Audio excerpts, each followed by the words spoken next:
రాము పేరుని గనక మనం చూసుకున్నట్టయితే ఒక్కసారి విశ్లేషించుకుందాం. రాము ఆర్ఏఎంయు వాల్యూ గనుక చూసుకుంటే 2 ఏ అంటే 1, ఎం అంటే 4, యు అంటే 6. ఇది చాలియన్ సిస్టమ్ ప్రకారం గనుక చూసుకున్నట్టయితే ఈ గళ్ళలో వీటిని పాజిటివ్, నెగెటివ్‌గా మనం చూసి ఫిల్ చేసినట్టయితే ఏ విధంగా ఉంటుందో ఒక్కసారి చూద్దాం. అంటే 2, 2 అంటే సంతానం. రాముకు సంతానం కలిగే అవకాశాలున్నాయి. అదేవిధంగా ఏ అంటే 1, రాముకి వివాహం జరుగుతుంది. అదేవిధంగా ఎం అంటే 4,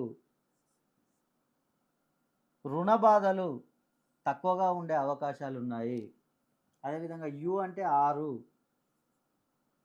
చదువు విషయంలో రాము ఉన్నత చదువులు చదివే అవకాశాలు ఎక్కువగా ఉన్నాయి.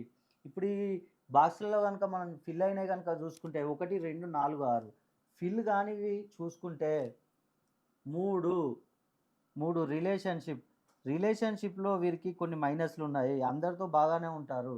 కానీ చిన్న చిన్న సమస్యలు వచ్చే అవకాశాలున్నాయి. అదేవిధంగా 5, సొంత గృహం. సొంత గృహం కట్టుకునే అవకాశాలు తక్కువగా ఉన్నాయి. అదేవిధంగా 7, వ్యాపారం. వీళ్ళు అన్ని వ్యాపారాలు చేస్తూ ఉంటారు. కాకపోతే వ్యాపారాల్లో వాళ్ళకు ఎక్కువ లాభాలు వచ్చే అవకాశాలు చాలా తక్కువగా ఉన్నాయి.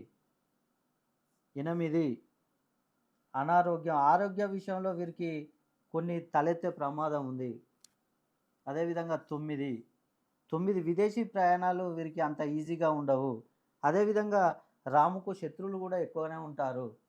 కాబట్టి మీరు రాము అని పేరు పెట్టుకొని మీకు గనుక ఈ సమస్యలు ఉన్నట్లయితే ఒక్కసారి మీ డేట్ ఆఫ్ బర్త్ నాకు పంపించండి.